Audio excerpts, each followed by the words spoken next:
नमस्कार, आप सभी का स्वागत डीडी न्यूज़ पर। आप देख रहे हैं बाजार इस हफ्ते। मैं हूं मुकुल शर्मा।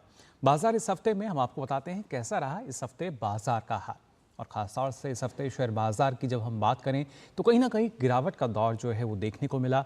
सेंसेक्स और निफ्टी दोनों ही 2% से ज़्यादा गिरे।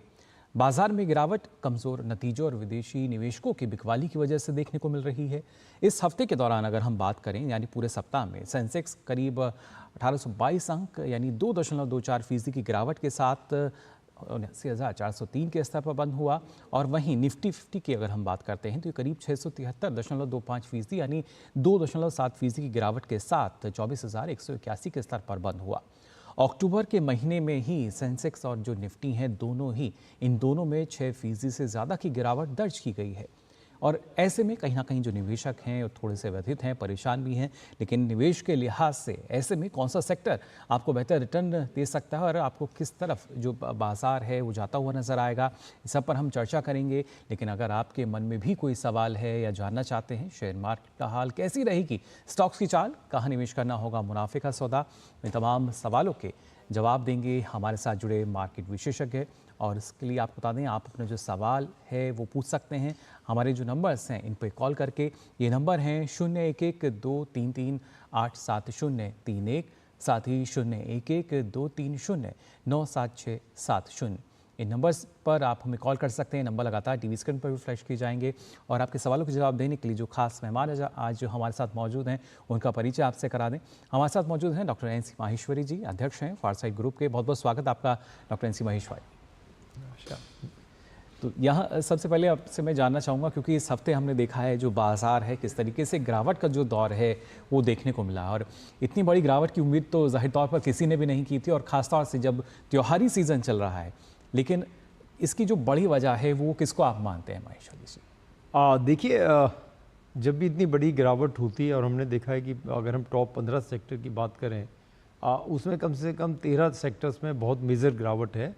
एडवांस डिक्लाइन रेशो की अगर हम बात करें तो करीब 1 और 5 का रेशो है जी। इतनी बड़ी जब गिरावट होती है तो नेचुरली इंटरनेशनल और नेशनल दोनों ही फैक्टर्स होते हैं। अगर हम इंटरनेशनल की बात करें तो आप देखेंगे कि चाइना ने एक बड़ा अच्छा स्टिमुलस पैकेज दिया है, तो उससे कहीं ना कहीं जो डिस्क्रिशनरी इन्वेस्टमेंट है, जो MSCI बेस है, वो तो नेचुरली इंडेक्स बेस ही इन्वेस्टमेंट है, इंडेक्स के हिसाब से लगेगी। लेकिन बहुत इन्वेस्टमेंट है जो MSCI को इतना फॉलो नहीं करते, डिस्क्रिशन के हिसाब से इन्वेस्टमेंट करते हैं। कहीं ना कहीं उसको हमें देखना पड़ रहा है कि FPI का जो पैसा इंडिया में इन्वेस्ट हुआ था वो पिछले 1 महीने में करीब 90,000 करोड़ का उन्होंने माल बेचा है, और वो कहीं ना कहीं चाइना में जाएगा। तो एक तो ये थोड़ा फैक्टर है। दूसरा जो US इलेक्शन है वो आज पूरा कहीं ना कहीं पूरा संसार कहीं ना कहीं उस इलेक्शन से इफेक्ट होता है, क्योंकि अगर गवर्नमेंट चेंज होती है, अगर वहाँ पे प्रेसिडेंशियल सिस्टम है, कोई चेंज होता है, तो उसके जो फंड मैनेजर हैं, उसकी जो इकोनॉमिक पॉलिसीज़ हैं, उनके इंटरनेशनल बायलैटरल एग्रीमेंट्स हैं, वो सारे चेंज होते हैं। तो उसके चलते हुए कहीं ना कहीं एप्रीहेंशन होती है। और हम अगर लोकल फैक्टर्स की बात करें तो अक्टूबर से STT में बहुत ज़्यादा कॉस्ट में इफेक्ट आ गया। ऑप्शन की जो प्राइसिंग है, ऑप्शन के जो चार्जेस हैं उसमें बहुत ज़्यादा चेंज हो गए। जिस ढंग से आप एक्सपोजर लेंगे उसमें बहुत चेंजेस हो गए हैं। जिस ढंग से एक्सपायरीज होती थी, तो मतलब बहुत स्ट्रक्चरल चेंजेस हैं हमारे इंडिया में भी जो कि इसी अक्टूबर के महीने से लगी। तो ये जो चारों पांचों चीज़ें हैं ये कोइंसिडेंटली या कैसी भी एक साथ कंबाइन टुगेदर हो बिल्कुल। लेकिन तो क्या एकदम इफेक्ट आ गया। जो ये बिकवाली है FIIs की तरफ से जो की गई है, क्या अब तक की सबसे बड़ी बिकवाली इसको हम मान सकते हैं? हाँ, 1 महीने में आई थिंक सबसे ही ज़्यादा है। इतना कभी 1 महीने में उनका नेट आउटफ्लो नहीं रहा है, और उसका रीज़न मैंने आपको बता दिया, US प्लस चाइना है। लेकिन एक जो सकारात्मक बिंदु नज़र आता है वो खासतौर से RBI ने जिस तरीके से अपने पूर्वानुमान में एक मजबूत आर्थिक वृद्धि दर की बात लगातार कही है, तो वो तो बाजार के पक्ष में हम मान सकते हैं। हाँ, बिल्कुल ठीक है। हमने आई थिंक सबसे बड़ा इस बार एक जो इन्वेस्टर्स के हिसाब से फ़ायदा हुआ, या इन्वेस्टर्स इस बार काफ़ी अवेयर थे। हमने भी पिछले, अगर हम आज से 10 दिन 15 दिन पुराने 2 एपिसोड की बात करें तो हमने बार बार दर्शकों को ये बताया कि ये इस समय जो स्टेज है वो कंसोलिडेशन फेज है, नई इन्वेस्टमेंट की फेज नहीं है। अगर आपको कहीं अच्छा प्रॉफिट मिल रहा है तो आप उसको प्रॉफिट को बुक कर सकते हैं, एक्सपोजर को रिड्यूस कर सकते हैं, और कॉशियस ली रहें। तो उसके चलते हुए मुझे लगता है कि इस बार कोई रिटेल अभी तक ऐसा नहीं है किसी काउंटर पे न्यूज़ आई हो कि रिटेल इसमें ट्रैप हो गया है या रिटेल को कोई नुकसान हुआ है। मुझे लगता है मेंटली प्रिपेयर्ड था जिस ढंग से हमारा रन रहा। अगर हम देखें कुछ मिड कैप सेक्टर या कुछ अच्छे सेक्टर्स में करीब 3 टाइम्स से 4 टाइम्स प्राइस हो गई है, तो उसमें अगर 4 या 5% या 6% की कटिंग भी हो जाए तो मुझे लगता है कि इन्वेस्टर्स को आराम से बियर कर सकता है। और अगर हम देखें कि इस तरह की जो सेलिंग आई है पिछले, अगर हम 10 साल या 15 साल का भी इतिहास देखें तो इतने अटैक्स के बाद भी, इतना टेररिस्ट के इशू के बाद भी, ग्लोबलाइजेशन के इशू, जीएसटी के इशू, नॉन जीएसटी इशू, सबके बाद भी हमने 16% सीजीआर दी है। इसके मतलब 16% की कंपाउंड रिटर्न्स हमारे को निफ्टी में मिली है, जो कि बहुत ही अभूतपूर्व है। अगर हम इसको बैंक इंटरेस्ट से कंपेयर करें, जहाँ पे करीब 7 से 6.5 7.5% सीनियर सिटीजन्स को भी इंटरेस्ट मिलता है, तो वहाँ से हमने डबल से ज़्यादा का बेनिफिट दिया है। तो मुझे लगता है अगर इतनी अच्छी एक रिटर्न्स मिल रही है तो उसमें हमें जो करेक्शंस आई है, ऑफ कोर्स बहुत ज़्यादा करेक्शंस है, काफ़ी तेज़ करेक्शंस है और एक्सपेक्टेशन से थोड़ी सी ज़्यादा है तो, लेकिन उससे हमें डरना नहीं है। हमारा जो स्टॉक मार्केट है वो हमेशा एक एवरेज प्राइस को, एक जो रियल वैल्यू है उसको कैच करने की कोशिश करता है, लेकिन हमेशा उसको कैच करने में जब प्राइस मूवमेंट होती है तो पेंडुलम आगे चला जाता है, तो प्राइस रियलिस्टिक प्राइस से बहुत आगे चली जाती है। ऐसे ही जब डाउन प्रेशर होता है तो जो एक्चुअल प्राइस है वहाँ से नीचे चली जाती है। तो मुझे लगता है इस समय वैल्यू प्राइस बड़ी जल्दी आ जाएगी। मुझे लगता है यहाँ 23,800 पे आपको एक अच्छा खरीदारी करने का मौका मिलेगा, तो आप उसको वॉच कर सकते हैं और चुनिंदा काउंटर्स पे आप अपनी रणनीति बनाकर तैयार रह सकते हैं। यानी त्योहारी सीज़न में जिस तरीके से बाज़ार में हम भीड़ देखते हैं, तो यहाँ उस लिहाज से अगर देखा जाए तो एक मौका ज़रूर है जो निवेशक हैं उनके पास। हाँ बिल्कुल जी। और साथ ही जब हम बात करें, क्योंकि अक्टूबर महीने में फिर चाहे एफआईएस की बिकवाली की बात हम कर रहे हैं या सेंसेक्स निफ्टी में जिस तरह की गिरावट आई है, लेकिन अक्टूबर महीने के जो पीएमआई इंडेक्स की खास तौर से अगर बात की जाए, जो मैन्युफैक्चरिंग की जब हम बात कर रहे हैं, तो उसमें एक तेज़ी देखने को मिल रही है। इसको किस तरीके से देखते हैं आप? हाँ, आई थिंक यही हमारी सिल्वर लाइनिंग है। हमें यही हम बार बार इन्वेस्टर्स को एश्योरेंस दे रहे हैं कि अगर किसी ने एसआईपी के थ्रू, किसी ने सिस्टमेटिक इन्वेस्ट प्लान्स या मंथली या वीकली या जिस रंग का उनका टारगेट है, उन्होंने जो इन्वेस्टमेंट का एक अपना प्लान बनाया है उस पर वो कंटिन्यू रहें, क्योंकि इसको ये मान के चलेंगे कि ये टेम्प्रेरी फेज है, जो कि इलेक्शन के बाद मुझे लगता है 15 नवंबर तक काफ़ी रुझान क्लियर हो जाएगा। अगर यहाँ से मार्केट अनोद 3% भी डाउन हो जाए तो मुझे लगता है कि still we are very safe zone. तो मुझे लगता है कि इन्वेस्टर्स को अपनी इन्वेस्टमेंट रणनीति बना के रखनी है, उनको अपना जो उन्होंने प्लानिंग बनाई है उससे हटना नहीं है। जो इन्वेस्टर्स बार बार गलती यही करते हैं कि जब मार्केट डाउन टर्न में होती है तो अपने जो कंट्रीब्यूशंस हैं, अपने एसआईपी हैं, उनको रोक देते हैं, जबकि वो एक टाइम है सस्ता माल खरीदने का। लोग सस्ता माल ना खरीद के उस समय डर के, टेरर में आके, अंडर ड्यूरेस शायद काउंटर पे माल को बेचने की कोशिश करते हैं, जो कि एक सही रणनीति नहीं है। मुझे लगता है इस समय आप थोड़ा सा कंसोलिडेशन की और वेट करें, उसके बाद करीब अपने इन्वेस्टेबल फंड्स का आप 10 से 15% इस दिवाली पर निवेश कर सकते हैं। अब खासतौर से माहेश्वरी जी, जब हम सेक्टर वाइज अगर खासतौर से बात करें, ऑटोमोबाइल सेक्टर की अगर बात की जाए, वहाँ पे क्या स्थिति अब आने वाले समय में देखने को मिलेगी? क्योंकि त्योहारी सीजन पे तो हम देखते ही हैं जो डिमांड है बढ़ती हुई नजर आती है, उसको आप कैसे देखते हैं? देखिए, ऑटोमोबाइल सेक्टर्स में मुझे लगता है इस सेक्टर को हम 2 भागों में बांट सकते हैं, 4 व्हीलर एंड 2 व्हीलर्स। और मुझे लग रहा है कि जो हमारा रूरल डिमांड है, जिस ढंग से इस बार मानसून बड़ा अच्छा हुआ है, मानसून अच्छा होने से रूरल डिमांड काफ़ी अच्छी इंक्रीज होती है और रूरल डिमांड सबसे पहले 2 व्हीलर सेगमेंट से चलती है। तो मुझे लगता है 2 व्हीलर से हमें एंट्री की जा सकती है। सेकेंडली एंसिलरीज, आज हम किसी भी ब्रांड के अच्छा 4 व्हीलर लें, अगर आप देखेंगे उनका फ्यूल सिस्टम, उनका गियर बॉक्स, उनका इंजन्स, वो मोर और लेस एक ही कंपनियां बना रही हैं और सर्विस सारी एंसिलरीज एक ही कंपनी दे रही है। तो मुझे लगता है कि आप एंसिलरीज में अगर इन्वेस्टमेंट करें तो वो एक बहुत अच्छी रणनीति होगी instead of main automobile sector के। अगर आप ऑटोमोबाइल सेक्टर्स में भी इन्वेस्टमेंट करें एज ए थर्ड स्टेज, तो जिनका ईवी में, जिनका ग्रीन एनर्जी पे, जिसका इलेक्ट्रिसिटी कार पे, इस इलेक्ट्रिक व्हीकल्स में, उसमें अच्छा एक्सपोजर है, तो मुझे लगता है आने वाला टाइम वही है और हमें उसी पे ही इन्वेस्टमेंट करनी चाहिए। तो ऑटोमोबाइल्स अगर हम सेक्टर की बात करें, जबकि बाकी अगर हम सेक्टर जो अभी हम चर्चा कर रहे थे उनकी जो पी रेशो इस समय 80 और 90 के करीब चल रही है, जबकि ऑटोमोबाइल्स में अभी भी हमें 41 EPS पे माल मिल रहा है। तो कंपेरेटिवली, वैसे तो 41 इटसेल्फ भी बहुत महंगा है, लेकिन फिर भी कंपेरेटिवली चीप है और ऑटोमोबाइल सेक्टर आप अपने जो एक पोर्टफोलियो बनाएंगे, मॉडल पोर्टफोलियो या ड्राफ्ट की बात करेंगे, उसमें आप ऑटोमोबाइल्स को रख सकते हैं। जी बिल्कुल। और इसके साथ साथ फार्मा सेक्टर को अगर देखें, क्योंकि पिछले दिनों हमने देखा था उसमें भी एक कहीं ना कहीं जो निवेशक हैं उन्होंने उसके ज़रिए काफ़ी लाभ लिया था।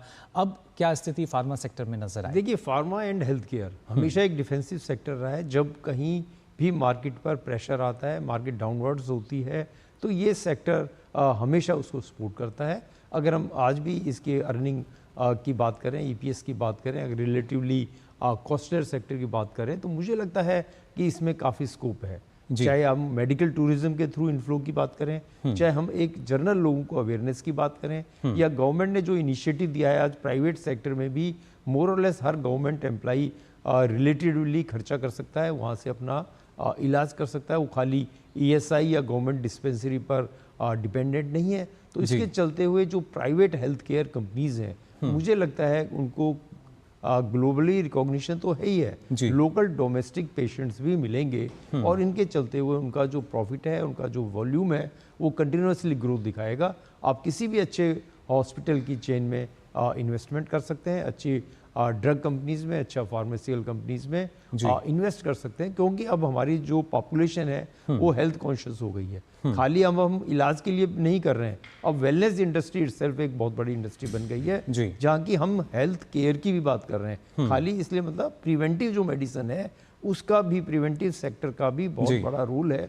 और मुझे लगता है ये एक बहुत बड़ा बिजनेस है जिसमें हमारे इन्वेस्टर्स को सोचना चाहिए, और पोर्टफोलियो में उसको निवेश करना बहुत ज़रूरी है। जी बिल्कुल। तो ये देखिए किस तरीके से अगर आप निवेश करना चाहते हैं तो ये कुछ ऐसे सेक्टर जहाँ पे आप निवेश कर सकते हैं। लेकिन जैसा हमारे जो विशेषज्ञ हैं वो लगातार आपसे कहते हैं कि निवेश करने से पहले जाने समझें और उसके बाद आप जो निवेश हैं वो करें। इसके अलावा भी और भी कई सेक्टर्स हैं, उन पर भी हम बातचीत करेंगे और जो हमारे विशेषज्ञ आपको बताएंगे कौन सा सेक्टर आपको बेहतर रिटर्न दे सकता है, ऐसे में क्या करना आपको सही होगा। लेकिन फिलहाल हम यहाँ रुकेंगे एक छोटे से ब्रेक के लिए, जल्द लौटते हैं।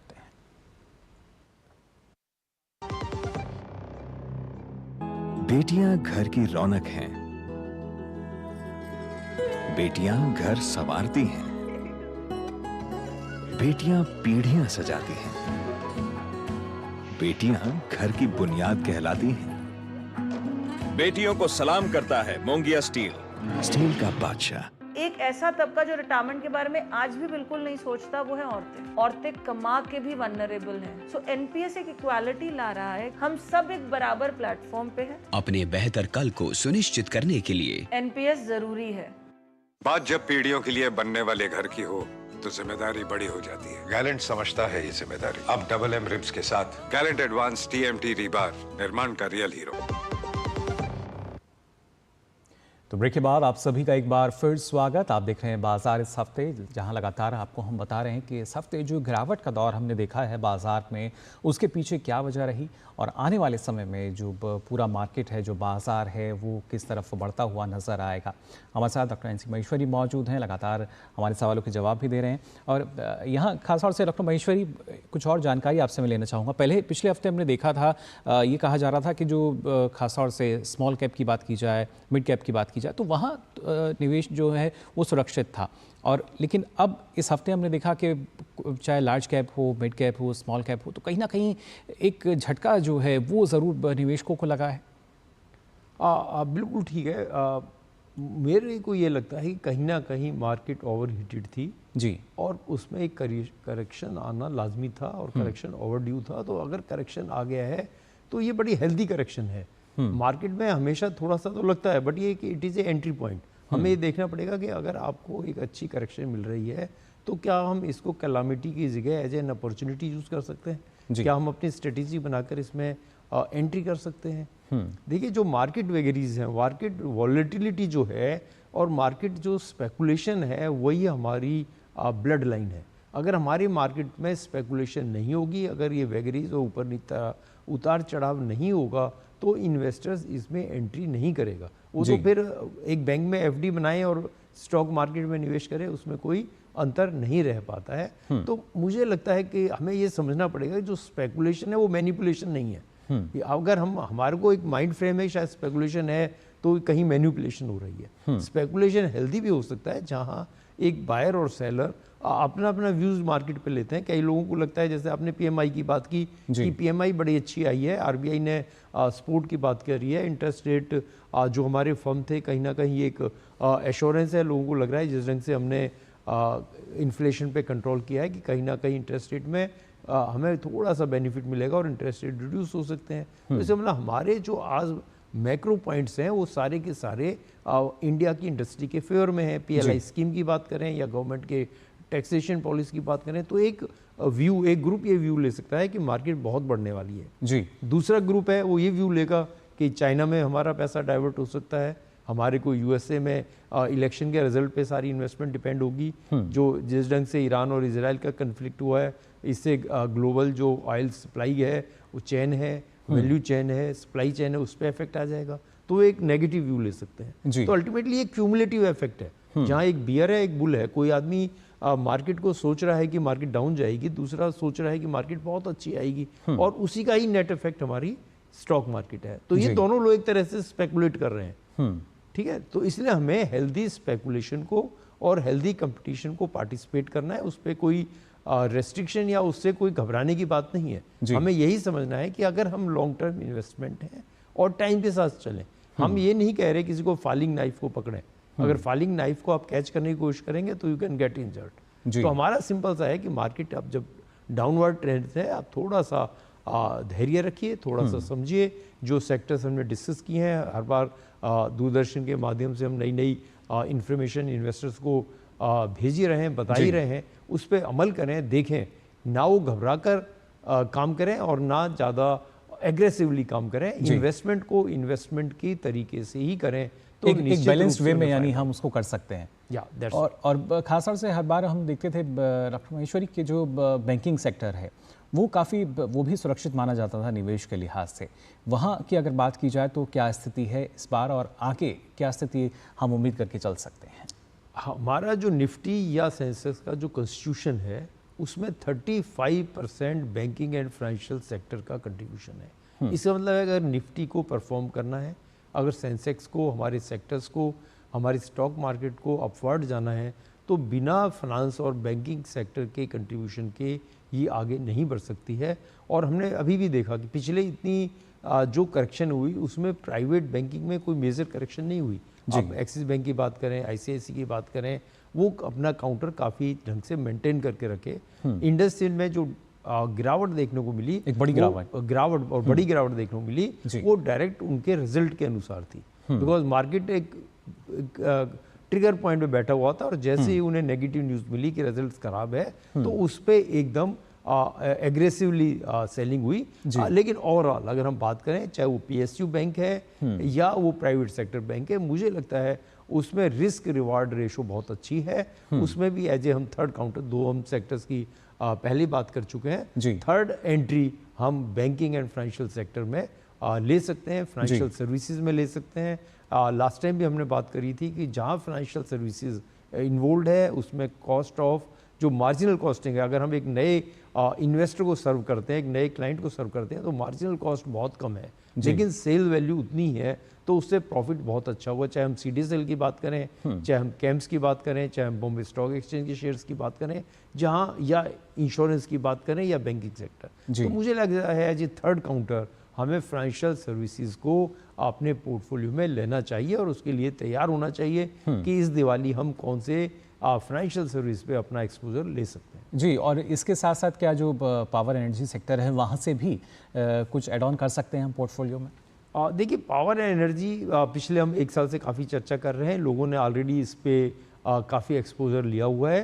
तो मुझे लगता है अभी हम पावर सेक्टर की जगह कुछ और नए सेक्टर, जैसे हम पेपर की बात करें, इतनी मार्केट ऊपर ओवर हीटेड और डाउन टर्न दोनों आने के बाद भी आज आपको पेपर सेक्टर 15 की ईपीएस पे मिल रहा है, जो मुझे लगता है वन ऑफ द चीपेस्ट है जी। और जो पेपर की कंजप्शन है, डिस्पाइट ऑल दैट, मार्केट ऑगुलपली है, मतलब खाली 4 या 5 सप्लायर हैं जो कि मार्केट को कंट्रोल कर रहे हैं। आप उसमें से किसी भी ब्रांड को अगर पेपर्स इंडस्ट्री में आप एक्सपोजर ले सकते हैं। अगर हम पिछले 3 साल की रिटर्न देखें तो इन्होंने, पेपर सेक्टर ने हमें 25% का रिटर्न दिया है, जो जी। कि मार्केट एवरेज रिटर्न से काफ़ी अच्छा है। ऐसे ही हम स्पेशलिटी केमिकल्स की बात कर सकते हैं। जी। तीसरा हम सेक्टर जो देख सकते हैं इसके अलावा वो एग्रो। गवर्नमेंट ने जिस ढंग से फोकस किया है एग्रो पे, फर्टिलाइज़र पे, किसानों के लिए हित की जो बातें हो रही हैं, एमएसपी बढ़ रही है या उसकी एश्योरेंस बढ़ रही है, फर्टिलाइजर से सब्सिडी, कहीं ना कहीं हमारी एग्रो जो सेक्टर है उस पे इसका बेनिफिट मिलेगा। तो आप डायरेक्ट एग्रो में भी इन्वेस्टमेंट कर सकते हैं या agro processing unit, agri processing unit, जिसमें पीएलआई भी मिल रही है, एक्साइज ड्यूटी में भी रिबेट है, प्लस गवर्नमेंट की डायरेक्ट सब्सिडी भी है। तो मुझे लगता है वो सेक्टर भी बहुत अच्छा आने वाले टाइम में आपको रिटर्न्स देता हुआ नजर आएगा। जी बिल्कुल, और ख़ासतौर से जिस तरीके से जो भारत के संबंध हैं वो दूसरे देशों के साथ जितनी मजबूती उनमें नज़र आती है, इन संबंधों के आधार पर देखें, नवाचार की बात की जाए, इनोवेशन की हम बात करें, ऐसे में डिफेंस या स्पेस सेक्टर जो है वहाँ किस तरह की उम्मीद करके हम चल सकते हैं? डिफेंस हमेशा ही एक कंट्रोल्ड सेक्टर रहा इंडिया में, लेकिन पिछले 3 साल में हमने देखा कि डिफेंस एज ए इन्वेस्टमेंट ने बहुत अच्छा कंट्रीब्यूशन दिया, लोगों को बड़ा अच्छा रिवार्ड भी मिला।